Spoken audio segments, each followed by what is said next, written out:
What if you were connected to everyone in the world? How would your life change?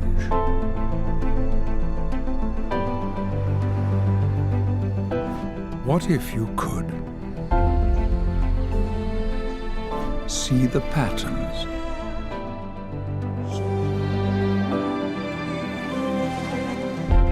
see the beauty,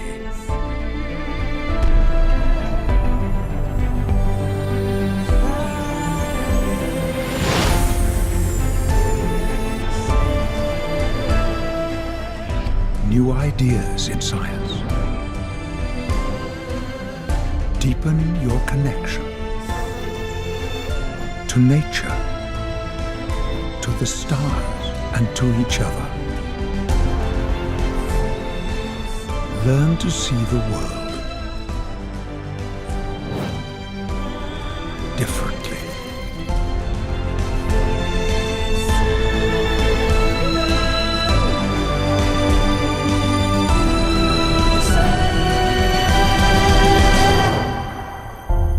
The connected universe.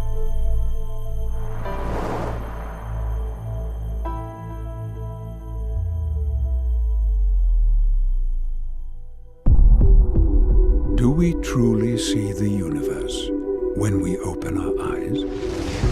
Do we see the vast potential that's inside of us? First came fire, then came steel. And it wasn't long before we started asking some big questions. Who am I? Why am I here? Some of the greatest minds in our history, Pythagoras, Socrates, Plato, Rumi, Leonardo da Vinci, Michael Faraday, Max Planck, Nikola Tesla, and Albert Einstein all start to explore the big questions of life and our universe.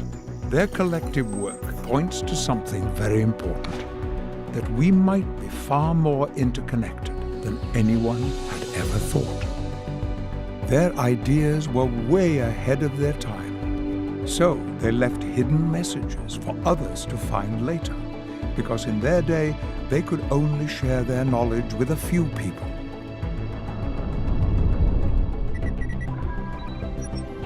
We live in an age where we can communicate to every point on the globe. We are all connected. But it's more than just a feeling. It's also a mathematical equation.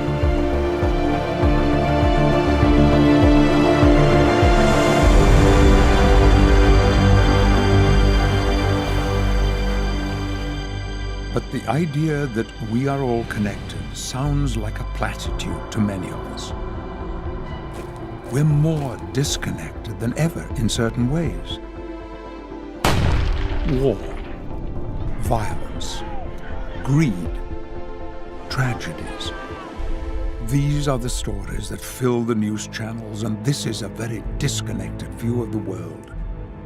Us against them, you against me, danger and disaster lurking around every corner. But are we complicit in it? Because this is what so many people seem compelled to watch, drawn to the worst aspects of humanity. And then there's the ever-increasing pace. Why do we race through life so quickly, taking in disconnected message fragments with no voice, heart, or context?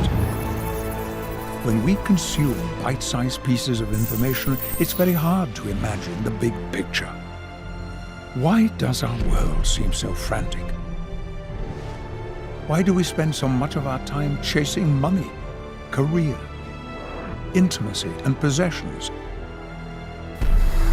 with schedules so full when all we really want is simply to be together?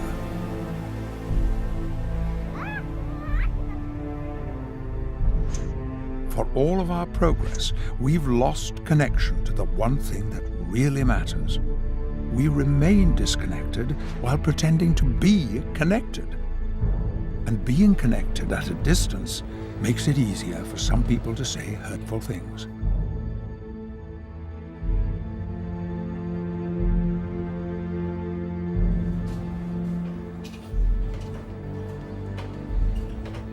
We have trouble staying connected to the ones we love,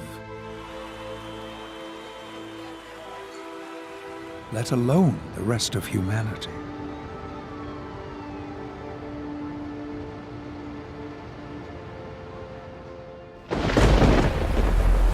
There is fear and there is beauty.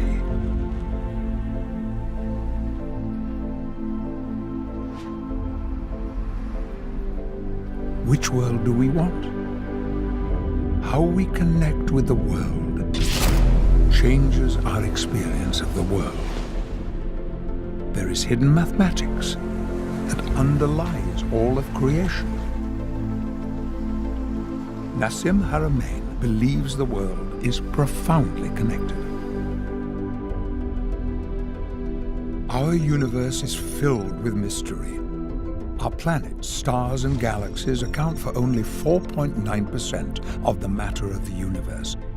So what makes up the rest of the universe? Is it dark matter? Is it dark energy? There is a large amount of unexplained energy in our universe. In 1992, the NASA Cosmic Background Explorer detected fluctuations in the background energy of the universe. To explore this mystery, we need to remember the words of Nikola Tesla. If you want to understand the universe, think in terms of energy, frequency, and vibration. There is a flow of the energy of the universe around you and a flow of the energy of the universe inside of you.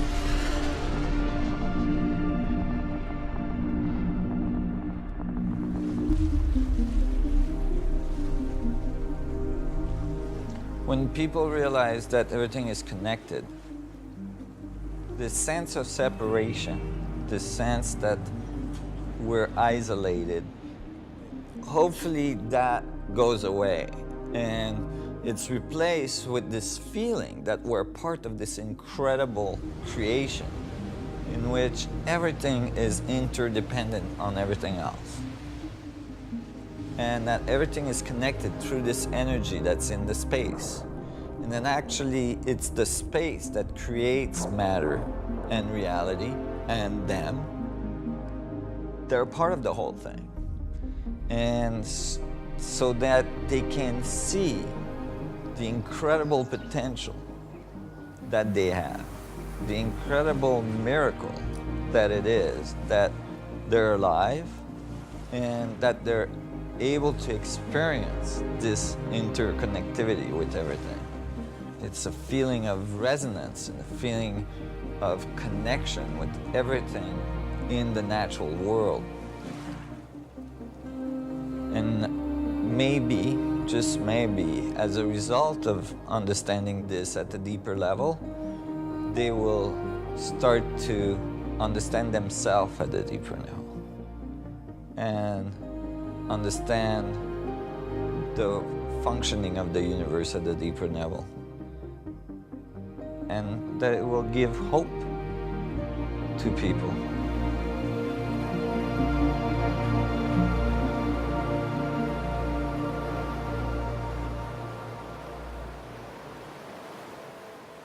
Could there be a scientific basis to the way we are all connected? Albert Einstein changed the world with one equation. Yet he knew that his greatest work, to create a single unified theory of the universe, was never finished. Einstein knew how important it would be to humanity if this could be discovered, and he kept searching for answers. But before he could solve it, he ran out of time. Others have built on the work of Albert Einstein in the search for a unified theory of everything.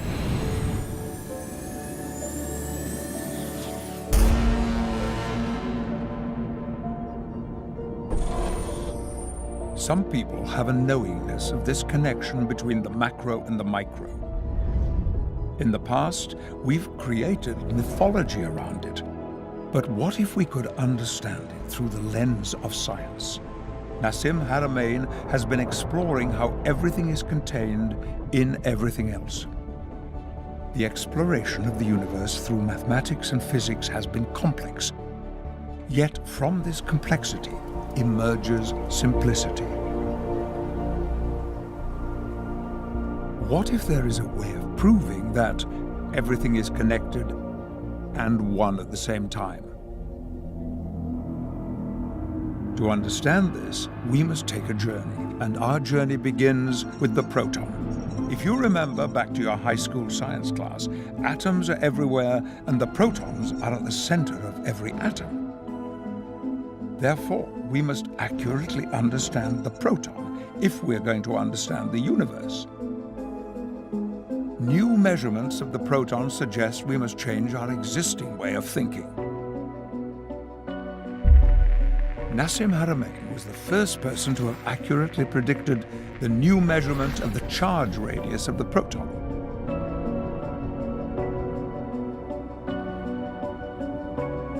The proton could hold the key to a scientific understanding of how the connection of the universe actually works. 1905. Einstein demonstrated through an example of a person traveling on a train the theory of relativity. He unified the separate camps of energy and mass with his famous formula. But later, a great divide in physics occurred when Niels Bohr and a group of physicists split off to explore quantum mechanics.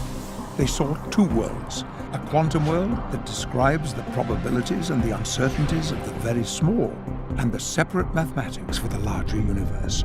Creating this division led to a very disconnected way of thinking.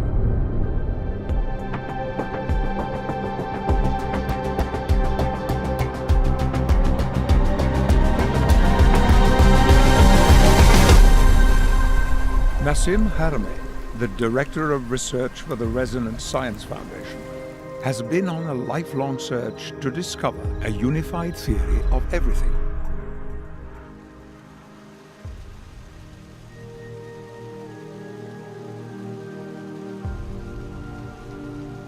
My passion for learning never subsided. As soon as I left school, I got more passionate than ever about understanding the universe, studying physics and mathematics and so on, to try to describe it better and eventually to write a unified view of physics. To me, it was critical that we understood the source of reality. We come here and we experience this life, and most people don't ask, like, how did I get here? What is this life? How am I moving billions and trillions of atoms around?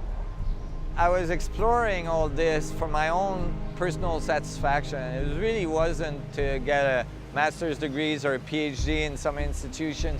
I knew that if I went to the institution, I felt I was going to be restricted. I knew I was going to be given very specific concept that I would have to go with. I didn't want that. I wanted to be completely free to think what I wanted to think as I explored. It led me down a very specific road.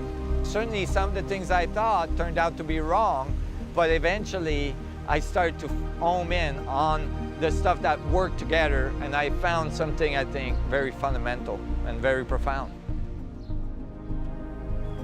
To understand how everything is unified, Nassim had to study nature.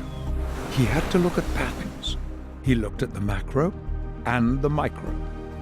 He started asking questions about some of the fundamental principles science has taken for granted, and started to wonder if, somewhere, we went off on the wrong track. As he continued his journey, he began to understand that in order to see how everything is connected, we had to look at everything.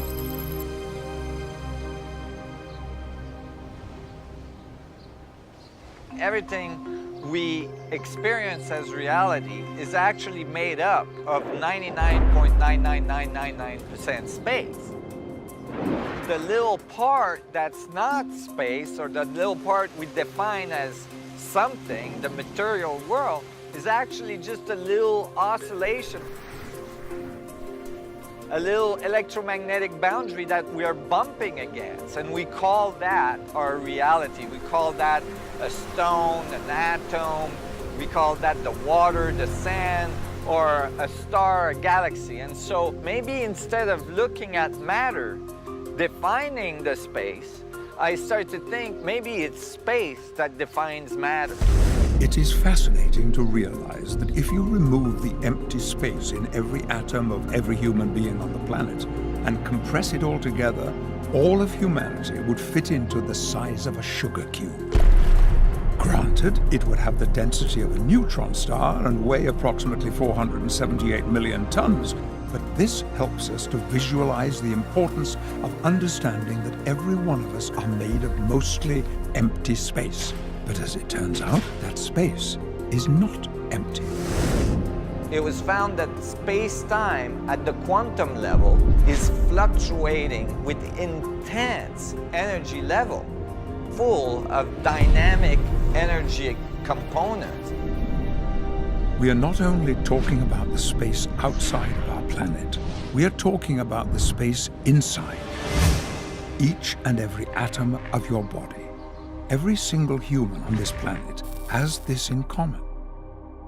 Regardless of race, color, or religion, we are all individual beings, yet this dynamic energy of the universe is constantly flowing through all of the space inside each one of our atoms, connecting us all. This helps us understand the profound quote of the Sufi poet Rumi, who said, "You are not a drop of water in the ocean, you are the entire ocean in a drop." You can literally feel the force of the universe inside you and flowing through you, connecting you to everything, because you are a part of everything through this dynamic energy. The great theoretical physicist John Archibald Wheeler, a colleague of Einstein, said, "No point is more central than this, that empty space is not empty. It is the seat of the most violent physics." The theoretical physicist David Bohm explained, "Space is not empty. The universe is not separate from this cosmic sea of energy." And Albert Einstein said, "Physical objects are not in space, but these objects are spatially extended as fields. In this way, the concept of empty space loses its meaning." This underlying background energy that exists everywhere in space is described in physics as the vacuum. What if there was a way to connect to this vacuum energy rather than depleting our natural resources?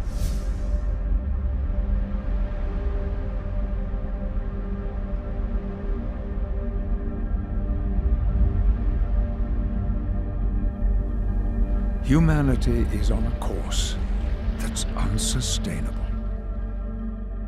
For millions of years, magnetic fields have been around us without us knowing about them, until Faraday figured out that by moving a little magnet across a set of wires, we could get an electric power source that could power all of the devices we use today in our society. Now we are discovering there is another invisible field at the source of the material world that is all around us and in large quantities. And by learning how to tap into its structure, we could power our world for generations to come. Scientists from around the world are looking for a solution to tap the vacuum energy that is all around us. And it is important that they succeed. Current wars and potential conflicts of the future will be fought over resources like oil and water.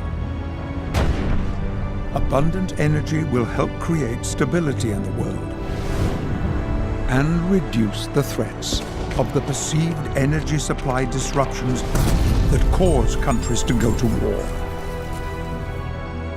War has been a big part of humanity's past.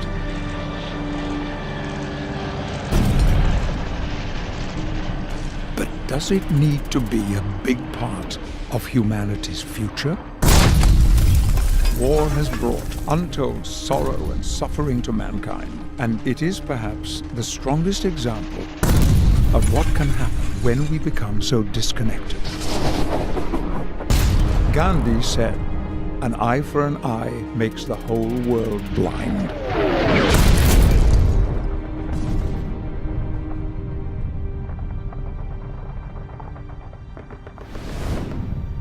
With our modern capacity to wage war, there can be no victors.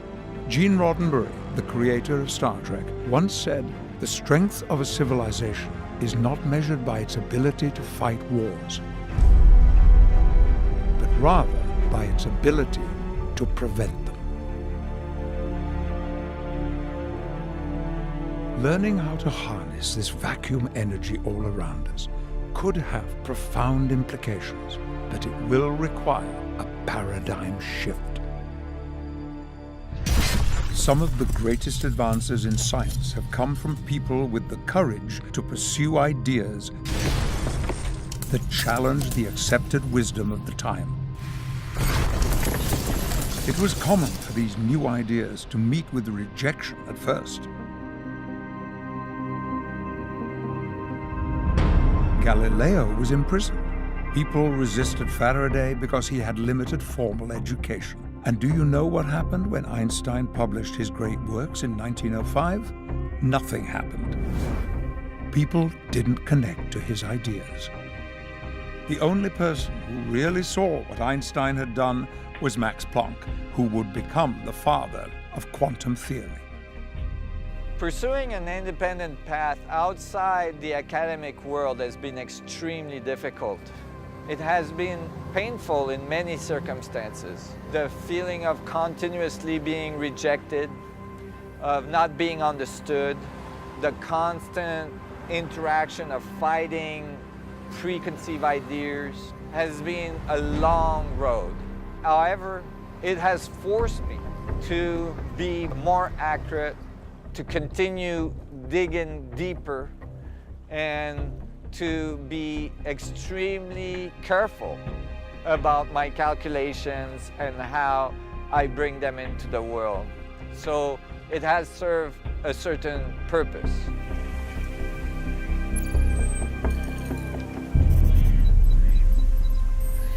Our material world is not as solid as it appears at the quantum level.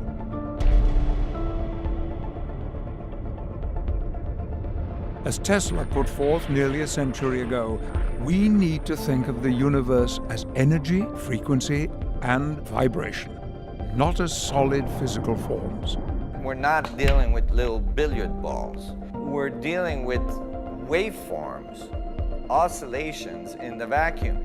Just like when we throw rocks into a pond and the rings come out, the rings can intersect and it doesn't destroy the waveform of one of the rings or the other. The two just intersect. And so that the spheres, the little vibrations of the vacuum are intersecting, and it is the holographic structure of space-time itself. It is the interference pattern that encodes the information of the whole universe in every point.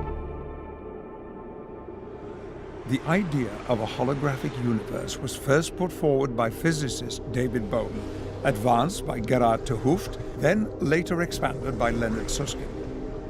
It was inspired by new understandings of black hole thermodynamics, that the information of the black hole is present on the 2D surface of the black hole, known as its event horizon. A simple example is that if you throw a wallet into a black hole, as the wallet is being consumed by the black hole, all the information contained in the wallet would become present on the surface of the black hole, because it is a rule of the universe that matter cannot be created or destroyed.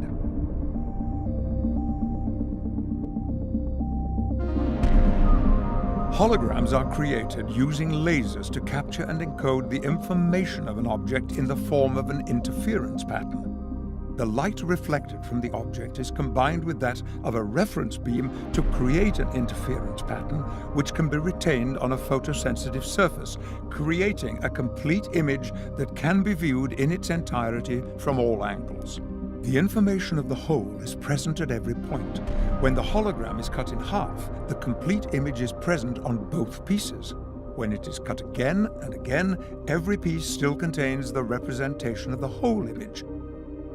It is not the actual object, but a representation of the actual object in every piece.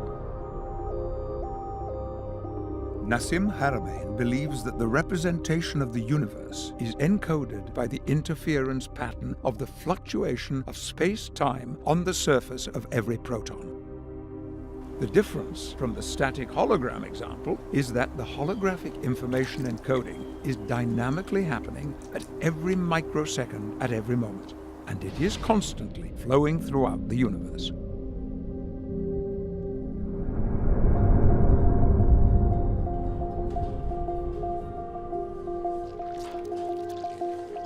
We often hear the sentence or the concept, everything is connected, it's all one. We hear that from even masters in ancient civilization or modern thinkers, philosophers, spiritual people. And it's a great concept. For many people, it resonates as something true. But how is that true? Some of the work I've been doing starts to open the door to understanding the dynamics and the mechanics on how everything is connected, so that it's no longer just a dogma or an idea, but it's actually based on the physics of reality.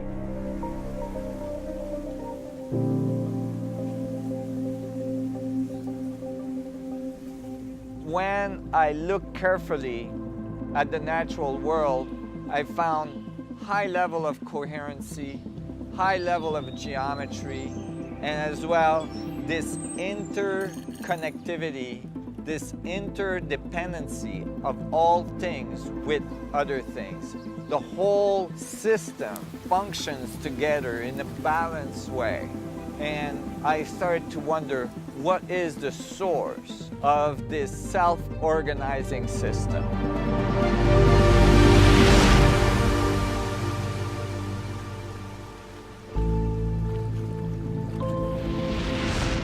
What do you see? It depends on how you look. You could scan around an object and study it. Then you could look more closely using a microscope to isolate each part. In this instance, you would see millions of fibers and could spend a long time studying them. When you look too closely, you only see part of the picture. It is when you pull back that you see the part each fiber plays and how it is related to the others, and then the bigger pattern emerges. Imagine the new understandings we will gain if we could all learn to think differently and to look at our world through a big picture, connected perspective.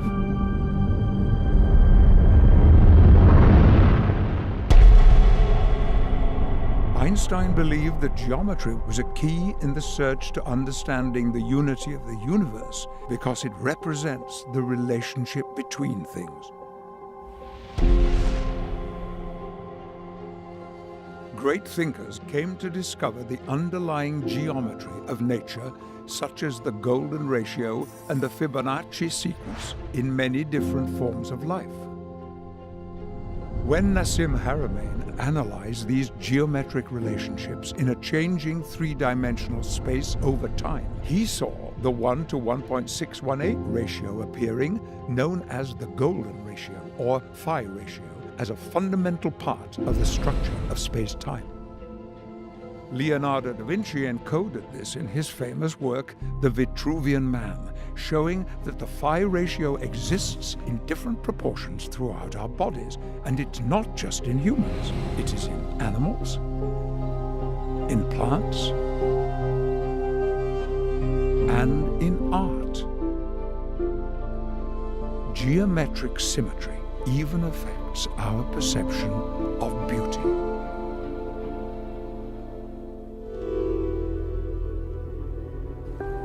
Spending time in nature teaches us that everything is interconnected and everything is interdependent on each other. We have a tendency to isolate systems and then analyze them as if they were not in relationship with anything else in the universe. So that many of our laws of physics starts with the statement within an isolated system. But then if you look up isolated system in a physics dictionary, you find that no such thing has ever been found. That is, nothing can be isolated completely from everything else in the universe. Gravitational fields cannot be isolated, electromagnetic fields, and so on. So we need to write science that takes account of the relationship of all things with each other. I think if we want to find the fundamental principles of creation, we have to experience nature from an experiential base. And then the mathematics should come together simply and show beautiful results. It's too easy for scientists to get into the laboratory and just keep trying to work out the theory and lose contact with the natural world.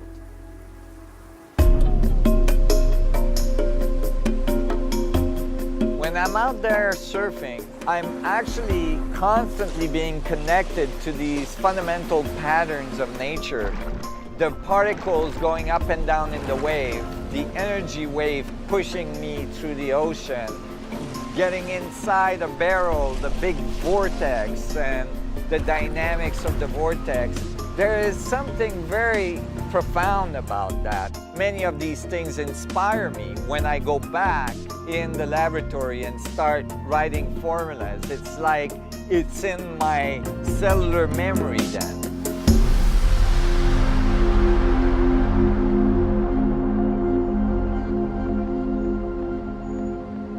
For many of us in cities, nature is but a faint memory.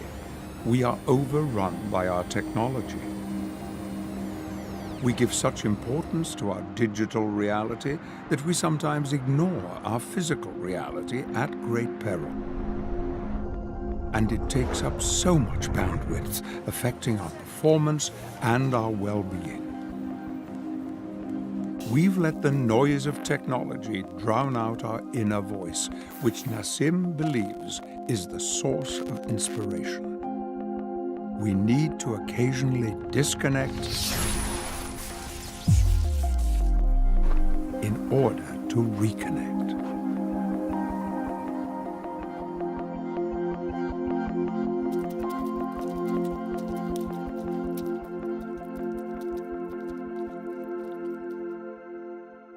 Some of the most beautiful times of my life were times where I was extremely isolated.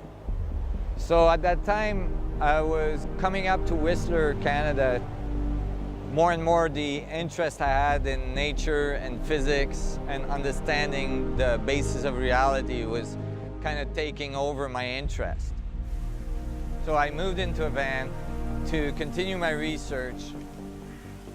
I knew that if I could tough it out, minimize my expenses, I could get enough resources so that I could continue to work full-time, doing research, trying to find some clues as to how I could unify the forces of physics.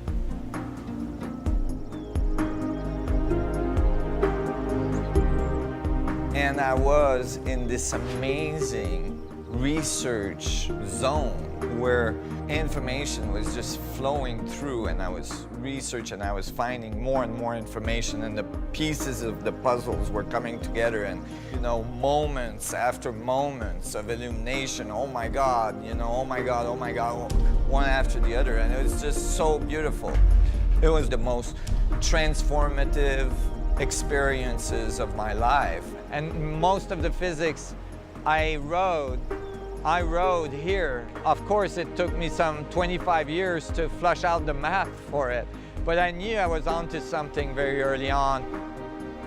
I was learning advanced physics, and I was coming to very specific conclusions, and then I was decoding ancient texts and ancient traditions that were completely confirming what I was coming up with in advanced physics and how the world comes to be and how the material structure exists. And many of these civilizations where these ancient symbols were present had numerous, thousands of different, very strange anomalies. Some of the things that are found around the world are not even reproducible with all the technology we have today. I felt that in these symbols, in these secret geometries, that these pointed to very fundamental understanding of the structure of space, of how matter is created, and how gravitational field can be controlled. It was my intent that the theoretical studies I was making would eventually lead to advanced technologies that would allow us to control gravitational field and electromagnetic field in such a way that it could transform our civilization. Many in the Western world misunderstood the teachings of the Mayan culture and thought December 21st, 2012 was going to be the end of the world. However, the Mayan elders have said directly December 21st, 2012 wasn't the end of the world. It was just the end of the old cycle. Now we have the chance for a new beginning, a new era of connection, new understanding, and interestingly, on that day, December 21st, the end of the Mayan calendar, Nassim Haramein sent his paper to the Library of Congress, which for the first time ever connected quantum and cosmological physics. And the result of my equation was the exact gravitational mass of the black hole. That is, if I solve Einstein field equation to figure out the mass of a black hole, I would get the exact same result. So all of a sudden, I knew from the beginning of this exploration that I found something profound. If space is what's connecting everything, if space is what everything emerged from and returned to, then space is the great organizer. Space is the thing that connects all things, that gathers the information of all knowledge of every point in space. If we look at all the little fluctuations of the vacuum, the amount of energy inside a proton, in the vacuum fluctuation, the mass of the vacuum inside a little teeny proton in the center of an atom is equivalent to all the other protons' mass in the universe. That is, all the rest of the matter in the universe is represented holographically by the vacuum fluctuation inside one little proton, so that one little proton is connected to all other protons in the universe.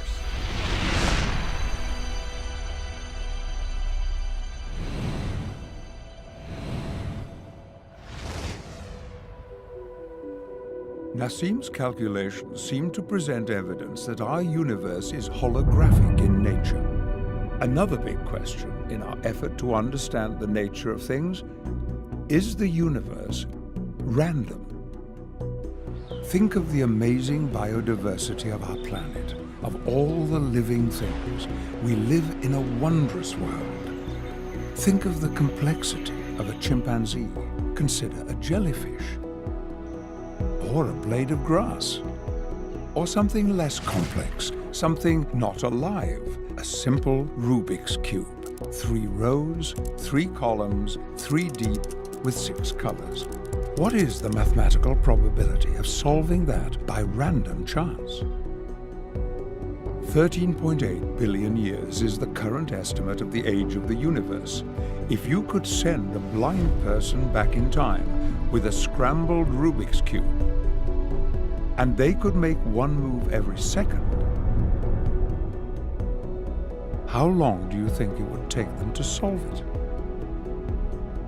In the 13.8 billion years of the existence of our universe, you would have less than a 1% chance of solving it. So how much longer would it take to ensure that you would solve it? There are 43 quintillion possible states for the Rubik's Cube. To move through every possible state without ever repeating the same one, it would take 1.4 trillion years. And you would have possibly solved it at some point. But it could have taken billions and billions of years longer than the existence of our universe to solve a simple Rubik's Cube by random chance. Now imagine the incredible complexity of a human being with 100 trillion cells that are communicating every millisecond to ensure all systems are go. Imagine all the moving parts, all the possibilities. How long would it take to organize that? Because we are so vastly more complex than a Rubik's Cube. Yet humanity exists. So how can this be possible? What if we could tell the blind person something? If we give just one little piece of information, yes, you're going towards the solution, or no, you're going away from the solution, then within a few minutes, the Rubik's Cube would be ordered. So from billions and billions of years to a few minutes with one simple feedback of information, that gives us a clue about the probabilities of how the biodiversity and the structure of cellular systems and all of our complexity that occur could have come to be with one simple feedback in the structure of space itself. Our universe cannot be purely random. There must be a feedback mechanism in the flow of the universe. Further evidence that this must be happening can be seen in fractal mathematics. For thousands of years, traditional mathematics mostly described man-made objects and motion. It could describe a pyramid or a column, but for living objects like a flower or a tree, you need fractal mathematics. Fractal mathematics are the underlying patterns that build the natural world. The great mathematician Benoit Mandelbrot created computer programs that used fractal mathematics to render complex forms. When Hollywood wants to create a whole new world in a science fiction film, a new planet, new plants, and new life forms, they use animation based on fractal mathematics to create a complexity of the natural world. To describe nature using math, you also need a feedback loop called iterations. If you start with a simple form, then iterate the formula, which means the formula feeds back on itself. You can see the complexity grow with each iteration. It is fascinating and beautiful to watch.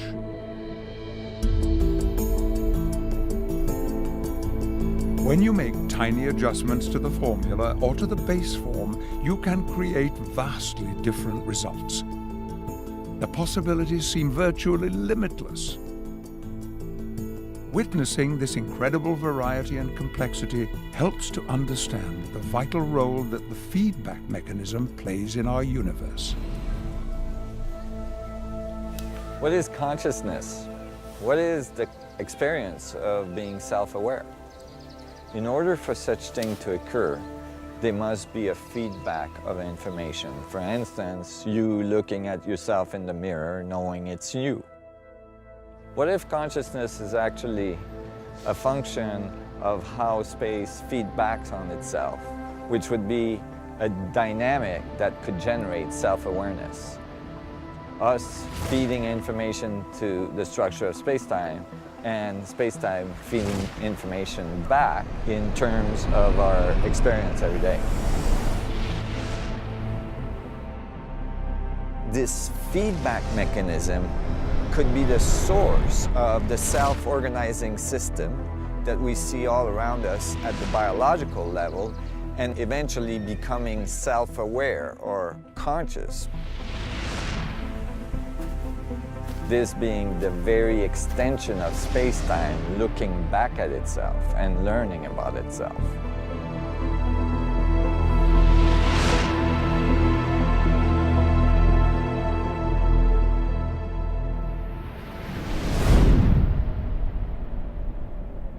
Starting out in the world, when we first gain consciousness, we learn to take in information from all around us, from parents, from books, and now from technology. We are living in a time of information overload, and we are being bombarded by messages from everywhere.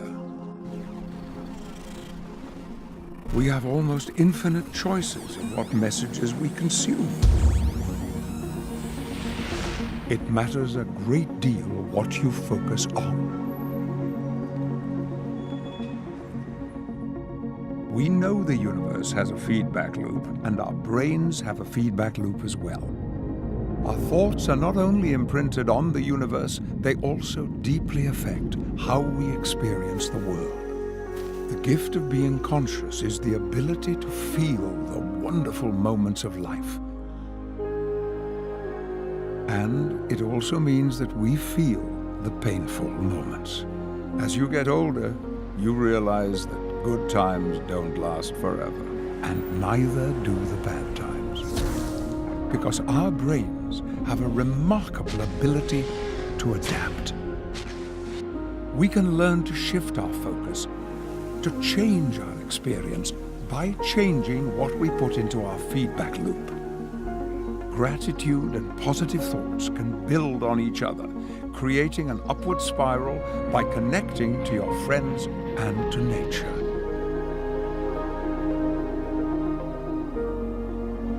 You have the power of the universe inside of you, and you can overcome anything in life.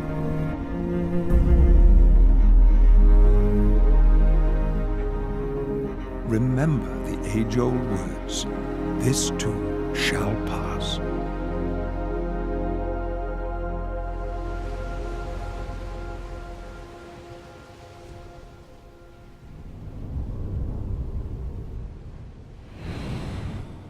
As an individual, you put your thoughts and intentions out into the universe. And through the feedback mechanism of the universe, the collective energy of everything flows back into you.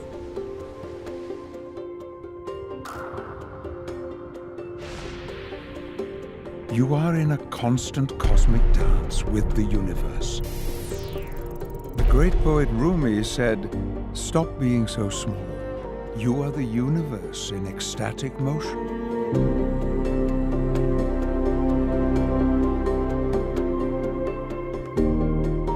As individuals, we are powerful, but we have even greater power when we dance together, when we collectively focus our energy, when we share and focus the flow.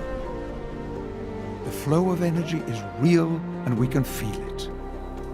Some people have learned to connect in their inner journey through yoga and through meditation. Some people's only experience of this is cheering at a major sporting event with tens of thousands of other fans, cheering for a common goal, which is enjoyable, but it is capable of being so much more.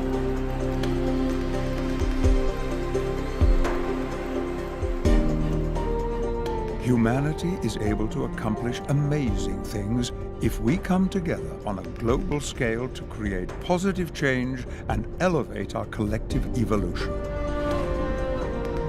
You matter in the universe. You are part of the cosmic flow. I think that every person is an incredible miracle, and every person is critical to our evolution. Your body is an incredible example of interconnection and synergy. All the systems working together without even a conscious thought, in concert with your brain. Your brain may be one of the most amazing things we know about in the universe. It's doing billions of operations per second and doing everything it can to keep you alive.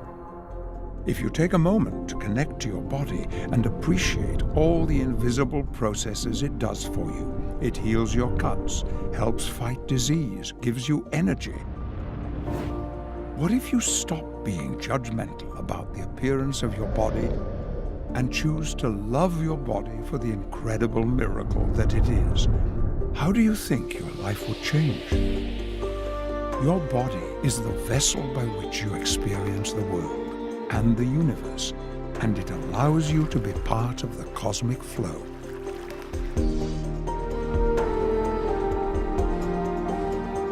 If people understood the miracle that they are, they would never be down on themselves. They would never feel like they are, less of. They would realize that they are part of an incredible will work of nature that they have access to, and that they have power in this universe. They can do things, they can transform things, they can transform themselves, and as a result, transform the universe.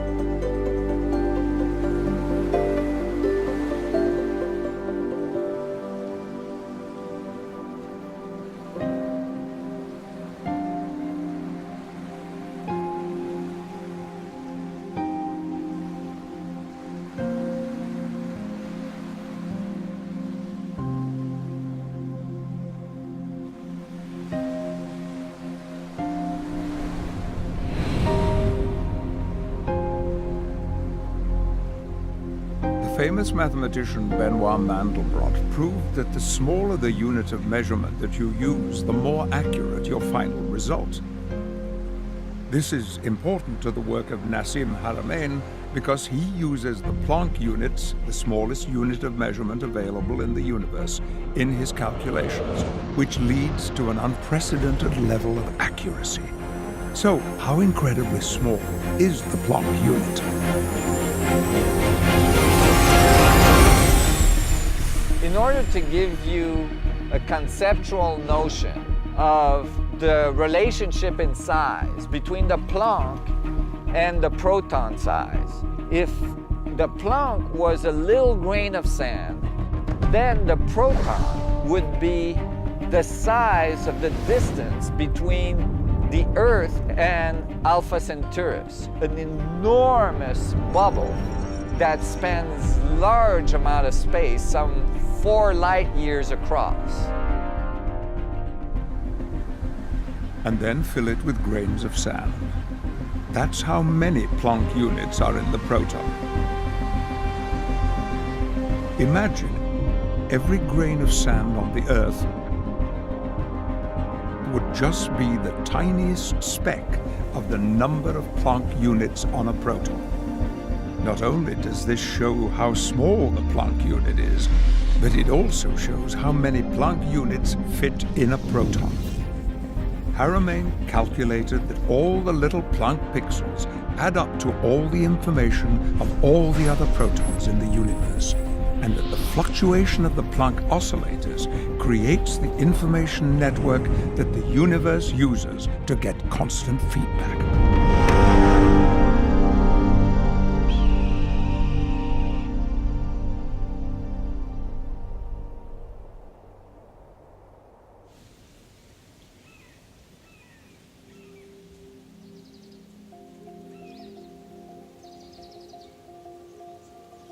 Einstein was fascinated with light and how it worked. His famous thought experiments would lead to several counterintuitive ideas that would forever change our world. One of those ideas was his theory of relativity. Einstein's general theory of relativity explained gravity as a consequence of the curvature of space-time created by the presence of mass and energy, and that space-time could be calculated through geometry. It literally acts like a fabric that stretches and bends. When you put lighter objects near a heavier one, they spin in the gravity well created by the large object. Einstein saw the fabric of space-time and gravity as continuous. Haramein sees the fabric quantized with a sea of almost infinitely small Planck pixels. So it behaves like Einstein's fabric on a cosmological scale, But the big breakthrough is that because it is made of tiny quantized Planck pixels, it allows for the forces of spin and gravity to be accounted for by Haramain's geometry at the quantum level. If you think of the water in a perfectly still kitchen sink, it could look like a single sheet of water. But if you pull the drain, the water spins around the drain while the rest of the surface is perfectly flat. This is how Haramain's work gets results like Einstein's single sheet. Yet because the water is really tiny individual drops, it allows for spin to be present at the quantum level. The other difference is that we can't think of it as a single sheet. Think instead of it being stacked infinitely high and infinitely low, infinitely right and infinitely left, in a giant Planck pixel soup that fills the universe, allowing spin to occur anywhere. Einstein geometrized space-time at the cosmological level, and until he died, he believed that there were gonna be a solution to do the same at the quantum level. So I was very much inspired by that. As Einstein was fascinated by light, Haramain is relentlessly fascinated by the forces of spin. Everything in the universe has spin. And I came to conclude eventually that the fundamental torque that produces the spin comes directly out of changes in density in the structure of space itself. Just like a little change in density between hot air and cold air produces a hurricane, which if you look carefully, looks a lot like a galaxy. The same forces are generated in the structure of space itself because of a gradient or a change in the density of the energy of space. The structure of spin is critical to our understanding of the dynamics of the universe. Think about all the ways we are spinning. The Earth spins at about 1,000 miles per hour at the equator. The Earth spins around the Sun at about 67,000 miles per hour. The Sun, with our solar system, is spinning around the galaxy at 515,000 miles per hour. The galaxy is moving through the universe at approximately 1.3 million miles per hour. Our DNA expresses spin. Atoms spin, protons spin, everything in the universe spins. Spin may be the one thing that connects us all.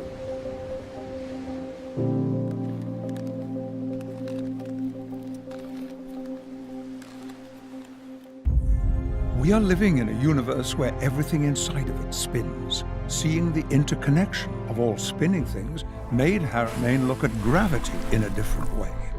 Gravity is one of the most mysterious forces in the cosmos, which is why so few quantum models include gravity. This is part of the reason for the disconnect between the quantum world and the cosmological world. Haramain asked the question, where is the best place in the universe to observe the most intense interaction of the forces of spin and the force of gravity? The answer? The edge of a black hole.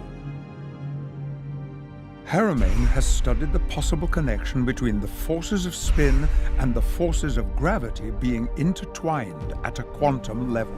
The spin dynamics of the structure of space-time itself is what produces what we call the black hole. And this new equation proves that. It proves that it's the Planck fluctuations that produces the effect. The black hole is actually the result of the little Planck's vacuum oscillations dynamically, collectively organizing. From this new perspective, we start to see galaxies in a new way.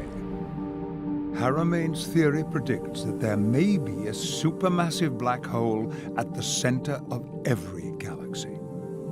It'll be almost like spinning a coffee in the morning, where the coffee is completely black, a very dark black coffee, and you can't actually see the spin very well.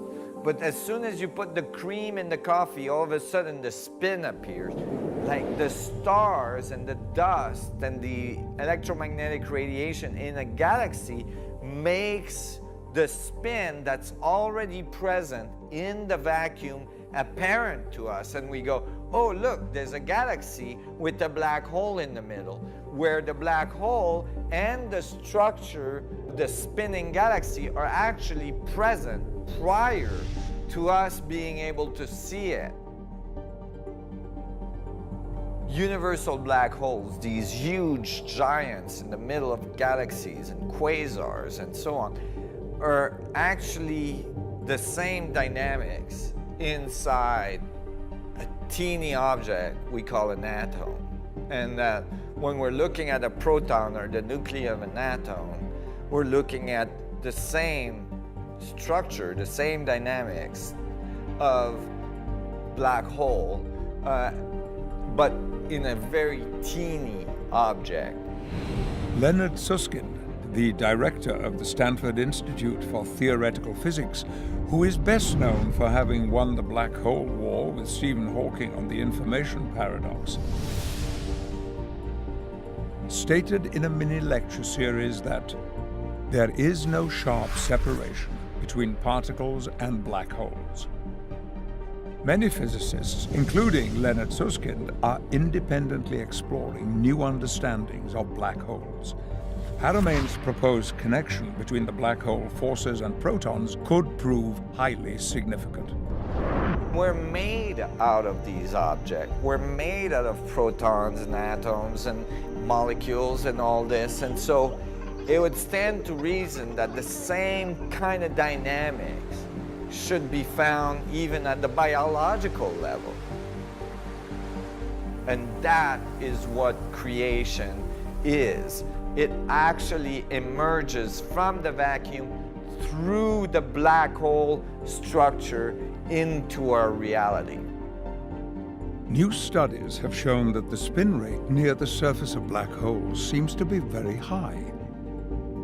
They spin close to the speed of light. His theories from 20 years ago predicted that result. These are all components that tells us that the black holes are not the result of the material world, but maybe that the material world is the result of the dynamics of black holes.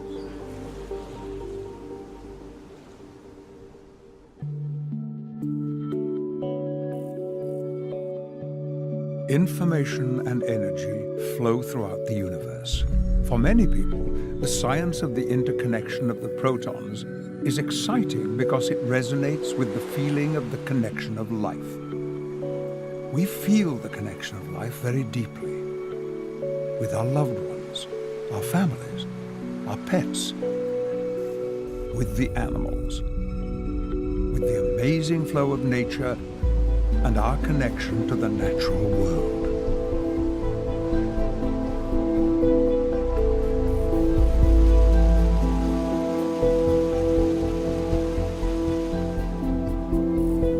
Since our earliest beginnings, humanity has depended on the sun and the stars for food and navigation. The drive to understand the forces of nature at work in our world has pushed humanity ever forward. For millennia, humans have looked at birds and dreamed of flying. But for most of human history, flight was considered impossible. What is the next great advance in flight? The structure of space-time is all around us. Imagine if we can learn to influence these structures so that we can control them and make them work for us. Gravity is a result of these little fluctuations in the structure of the vacuum. And by controlling those, by influencing those, we could be able to levitate things. Some incredible possibilities open as soon as we understand these fundamental mechanics of gravity and learn to control them and influence them. There's over 50,000 flights a day. Imagine if all these flights didn't require fossil fuels. Imagine the positive environmental impact this would have on our society. However, in order for us to evolve to a society that's able to fly maybe through its solar system or even through its galaxy, our technology, our understanding of the forces of nature, such as gravity, have to go to a deeper level. The helicopters behind me produce massive amount of lift by creating these small pressure differential and generating vortices in the structure of the air. Now imagine what we could do if we could create the same type of depression or the same type of gradient change in the structure of the fluctuations of the vacuum itself. The space would curve and generate what Einstein described as gravity in space-time curvature. By doing so, we could control the gravitational field. Is it possible to create a gradient in the structure of the vacuum itself? We already do this with the Casimir effect, where we create a little gradient between the two plates that forces the plates to get pushed together. And now we've succeeded in doing what's called the dynamical Casimir effect, where actually instead of using plates, we're using little semiconductor mirrors, and we're able to oscillate them really fast, and as a result we're able to like pop little photons right out of the vacuum. So we're actually already extracting little bit of energy directly out of the vacuum. This opens incredible possibilities. Tapping into the network of the structure of space leads to space travel across very large distances and so on. We have already sent probes past Pluto and out of our solar system, and Hubble has peered into the unimaginably vast reaches of space. And we have come to realize that we are connected to it all. Your connection with the universe began long before you were born. Did you know that the atoms and elements of your body were forged in the hearts of stars? Carbon, nitrogen, iron, and then when that star exploded, they were spread throughout the universe. The atoms in your foot may come from a different star than the atoms in your hand, and different from the ones in your heart. We are connected to the stars in a profound way, literally made of stardust, individual examples of a living, connected universe. Our mountains have watched humanity rise. Yet what have we risen to? Are we at our best? Are we capable of so much more? Imagine if we open our eyes to new ideas, the heights to which we could rise, and make that journey for ourselves and for all of humanity. Because we are all one. It has been a long road to get to the place where we truly understand the concept, as above, so below, as within, so without. And that the forces of black holes are present in something as small as a proton. This changes the way we see the unity of our world. As the dreams of our future take flight, this becomes an equation for a more connected humanity.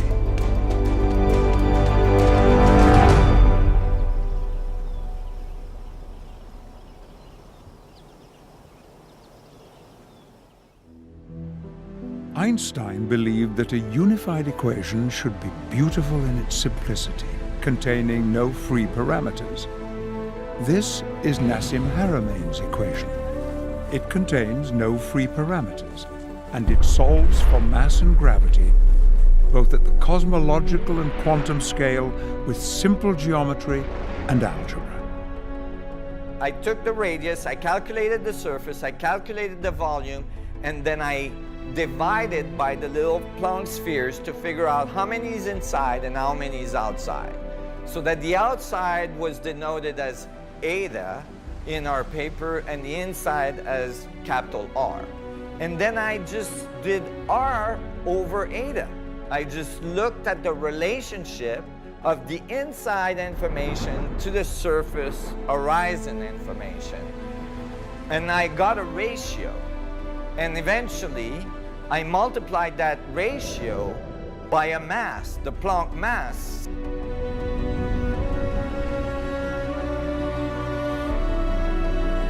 And the result of my equation was the exact gravitational mass of the black hole, just by basically pixelating the inside and the outside of the black hole and looking at their relationship.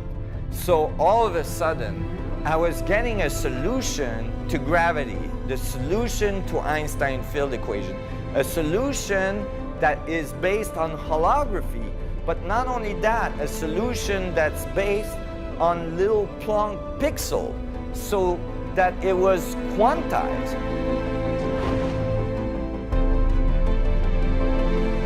Einstein said we can't solve problems by using the same kind of thinking we used when we created them.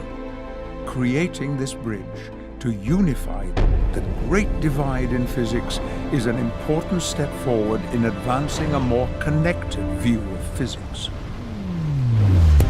So in the paper that I wrote and I sent to the Library of Congress for copywriting in December 2012, I make this little prediction that the radius of the proton should be exactly this value. And I state in the paper that more precise measurement in the future may confirm this theoretical result. I started to work on getting the paper published and sending it to colleagues around the world. I was getting very good reviews on it from very advanced physicists. And then all of a sudden, a paper was published. On January 25, 2013, a new muonic measurement of the charge radius of the proton confirmed Haramein's predicted value. The experimental results were not what the quantum world wanted to hear. The measurement came in at 4% smaller than what was expected by the standard model. And so it was very difficult for the scientific community to accept this measurement. Nassim, you're on Yahoo Finance News. What do you think about that? Oh my God. CBS.news. Changing the paradigm as we talk. History in the making. New connected universe theory offers an alternative explanation of gravity and mass, revealing potential new source of energy. That's big. Look, it's in the middle of the day. I mean, the night. Oh, that's fantastic. That's really awesome. Oh my God, it's incredible.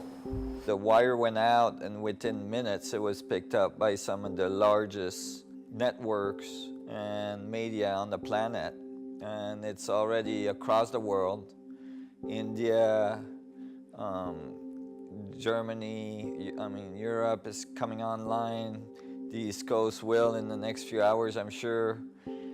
I just feel like, okay, we're making a significant difference now. We're really kind of birthing a new paradigm, a new moment in the history of science and the history of understanding of the universe on the planet.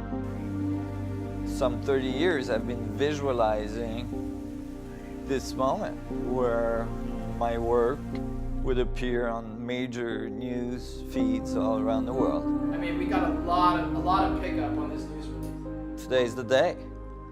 And it's kind of strange. It's a strange feeling. It's like, oh my God, it actually happened. And, you know, it seems like a day like any other day. But this is the day that it happened. And this could very well be the day that science changed forever.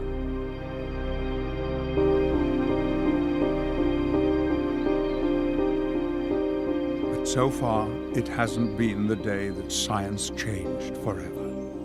Looking back through history and physics, this is a pattern that has been repeated time after time after time. Someone comes up with an idea that later will become standard, but at the time, nothing happens. And sometimes there is massive criticism about the idea because it's a different way of thinking. We are only now discovering some of the unpublished works of Sir Isaac Newton. He didn't share all of his work because it went against the religious dogmas of his time. It's a little bit like steering a large ship. The wheel gets turned, but there's no immediate change of direction. In the world of physics, it can take years. After he first published his paper, Haramain was invited to share his knowledge with one of the largest laboratories in the world. However, when the administration found out about it, that invitation was cancelled because they were focused on looking for a solution in a different way. After 30 years of work, believing that this would be his moment, history is again being repeated, that potentially a big leap forward in our understanding is not being recognized. What I'm most afraid of is that the world will misinterpret what I say, misinterpret who I am, and continue on their self-destructive path they are on today. And that this incredible opportunity in our civilization we've had to grow and to evolve to a galactic community will be missed. I hope to be able to inspire people to think differently, to not be afraid to be who they are, and not to take everything they taught in the school or in the media or anywhere else just as a given, but actually to question what is being said and the validity of it, and to do it in a way that is constructive and that leads to higher understanding and higher levels of creativity. And I hope that my path and all this exploration I've done can inspire people. Science doesn't always change overnight. The Greeks theorized about the existence of atoms 2,000 years before we could actually detect one.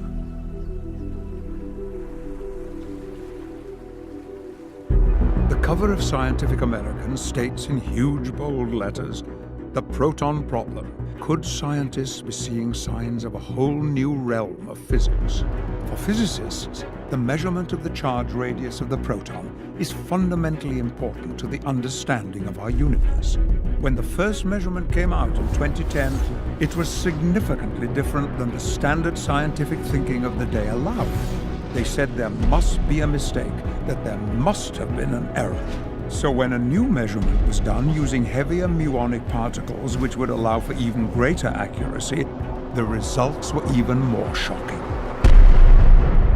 And so immediately I purchased the paper confirming the correct radius for the proton and that no errors were found in the earlier experiments.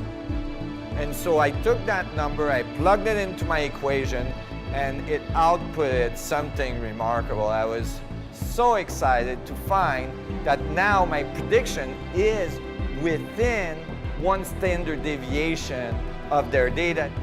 And so evidence is supporting that actually our theoretical result might be the exact radius of the proton, and experiments are slowly creeping towards it, confirming the theory very strongly.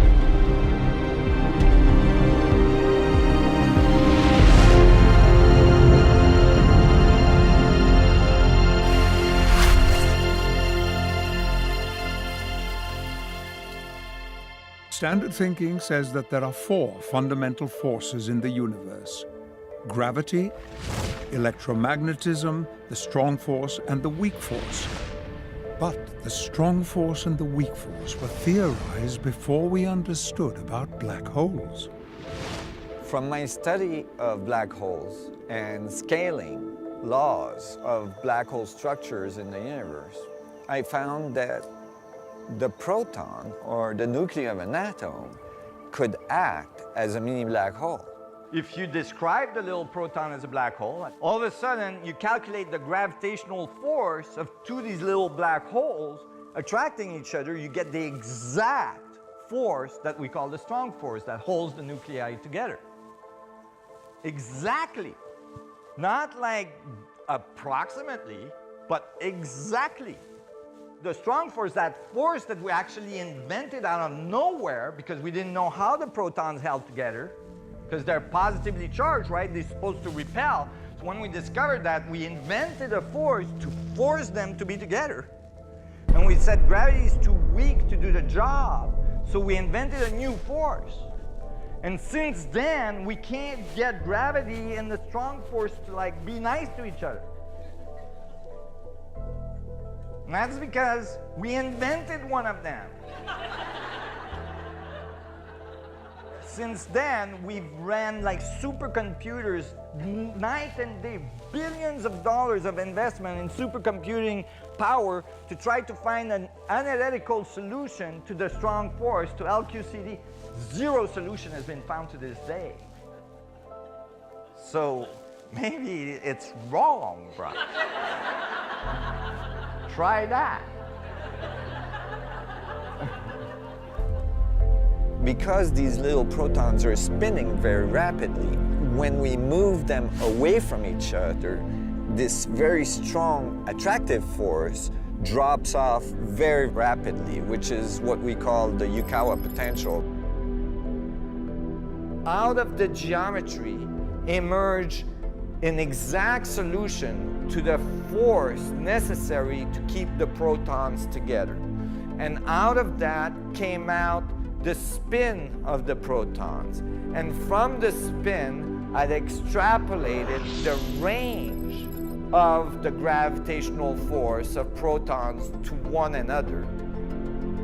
If they were mini black holes, that force would be completely eliminated. We wouldn't need the strong force because we would realize that it's actually the gravitational force acting at the quantum level.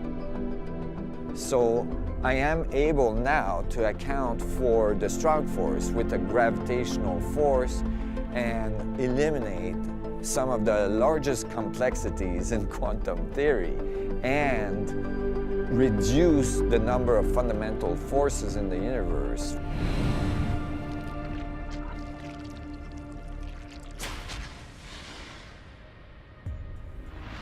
What really keeps me going, this amazing transformation I can see when a person realizes that they're connected to everything and that they matter in the universe. We live an imprint as we go in our daily life in the structure of space-time itself, that we're informing the structure of the vacuum, and so that nothing would be the same if we weren't there.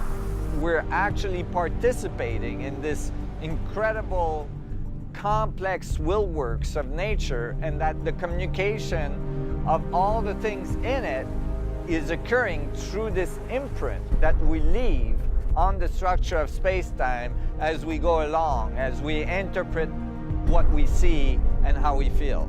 And so we have a responsibility in our interpretation and our feelings and our behaviors in what we are feeding the universe. So what do you want your imprint to be? You have the power in every moment of every day to choose how you feel and to choose how you show up in the world. Your choices matter in your own life and the lives you affect all around you. We can look at the world through the eyes of a child again, be filled with wonder, imagine, create, explore, and question.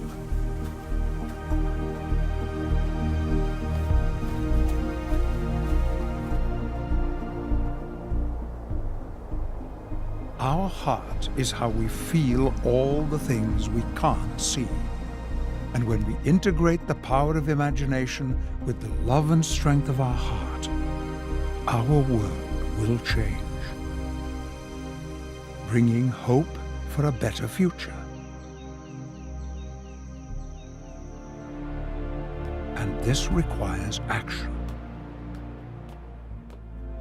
We already know about the feedback loop of the universe that creates reality. But there is also a powerful global technological feedback loop in the form of the internet. We consume content, but we also contribute content. Status updates, pictures, tweets, blogs, and we like, we react, we comment, and we share. This is a perfect example of a feedback loop. We live in an age where we can help each other solve problems like never before. One person has a problem, solves it, posts it, and we can all benefit from it with a few clicks on the web. Scientists from around the world can collaborate remotely and give each other feedback like never before. We are living in the most technologically connected time in history. So what are we going to do with this opportunity? Technology is a double-edged sword, and it can cut both ways. Many people think technology alone holds the key to creating a better future for humanity. But there is more to it than that. It is the consciousness with which we create and wield that technology that will significantly impact our world. And the choice is ours. We can choose to do more than just use technology to understand the mechanics of the heart. We can choose to listen to our heart, to connect to it, to be inspired by it, to learn to follow it, and to learn to use it to the fullest. Our heart is part of our grand connection to the universe. Together, we have the power to raise consciousness globally. We can make kindness go viral. We can actively contribute to creating a world where we focus on the good. We can renew hope, create solutions, and we can share old wisdom and new ideas.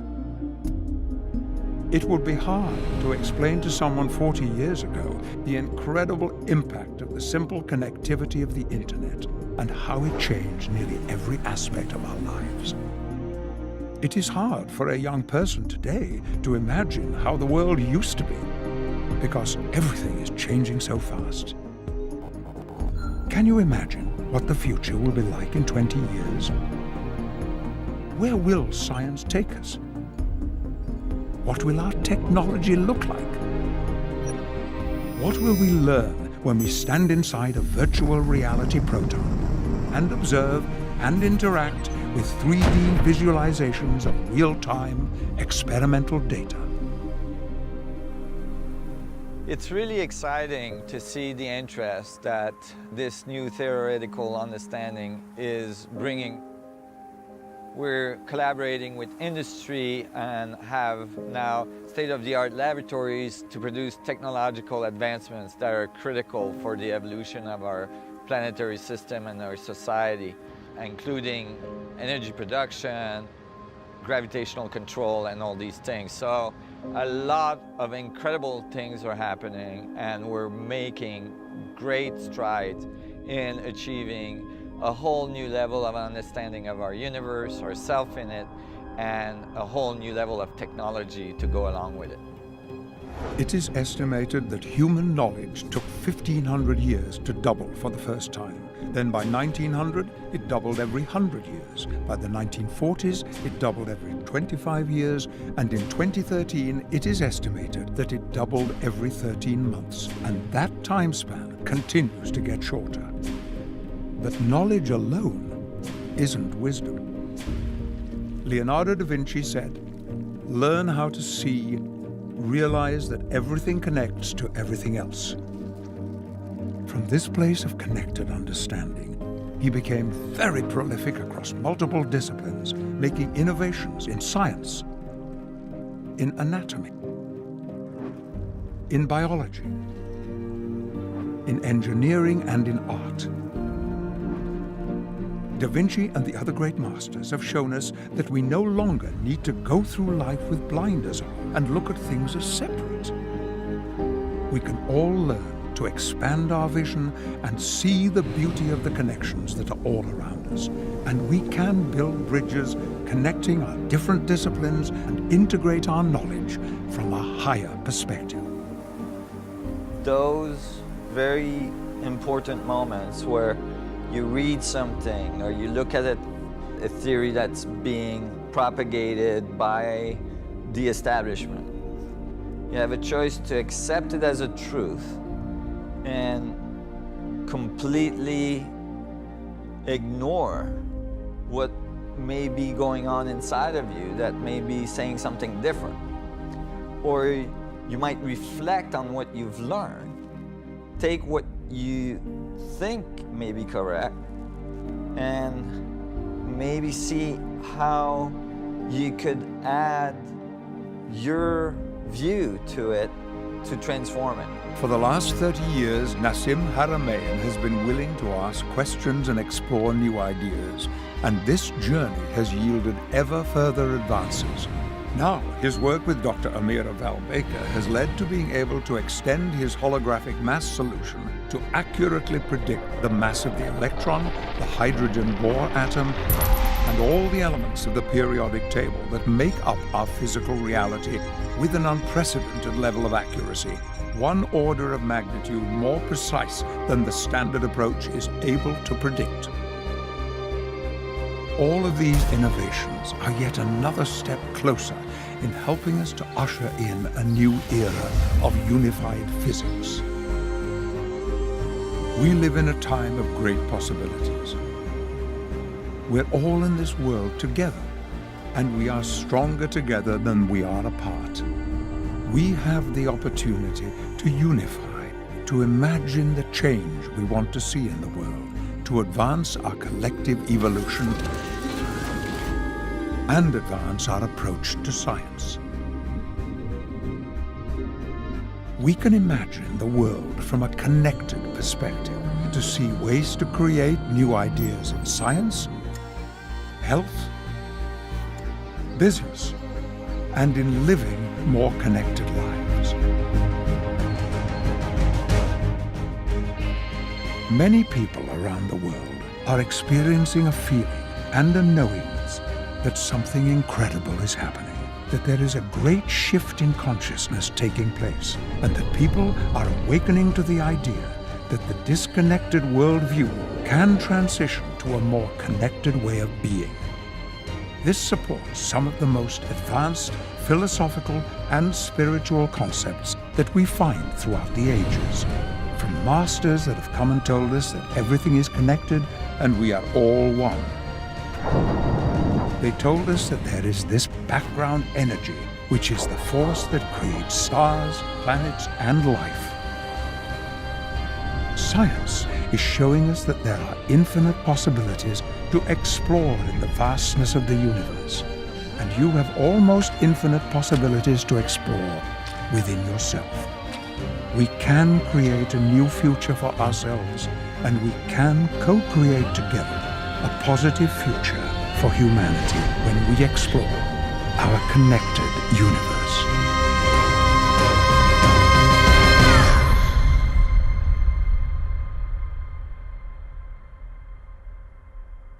I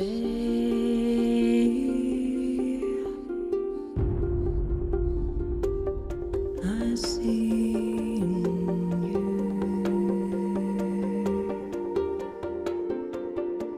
Say